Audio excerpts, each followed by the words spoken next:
భారీ వర్షాలు వరదలతో అతలాకుతలమైన హిమాచల్ ప్రదేశ్లో పర్యటిస్తున్నారు ప్రధాని నరేంద్ర మోదీ. విపత్తు ప్రభావిత ప్రాంతాల్లో ఏరియల్ సర్వే నిర్వహించారు.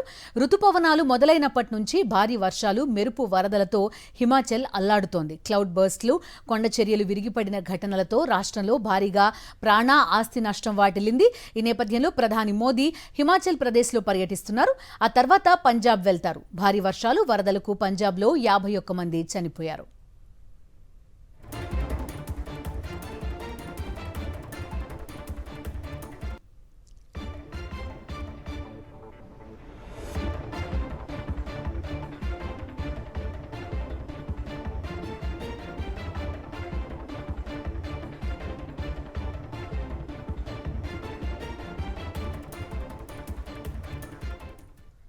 ప్రధాని నరేంద్ర మోదీ హిమాచల్ ప్రదేశ్ ఏరియల్ సర్వే చేస్తున్న దృశ్యాలు ప్రస్తుతం మనం చూస్తున్నాం. భారీ వర్షాలు, వరదలతో అతలాకుతలమైపోయింది హిమాచల్ ప్రదేశ్.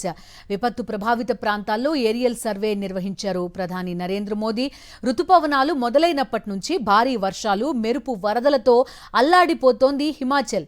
క్లౌడ్ బర్స్ట్లు, కొండ చర్యలు విరిగిపడిన ఘటనలతో రాష్ట్రంలో భారీగా ప్రాణ, ఆస్తి నష్టం వాటిల్లింది. ఈ నేపథ్యంలో ప్రధాని మోదీ హిమాచల్ ప్రదేశ్లో పర్యటిస్తున్నారు. ఆ తర్వాత పంజాబ్ వెళ్తారాయన. భారీ వర్షాలు, వరదలకు పంజాబ్లో 51 మంది చనిపోయారు.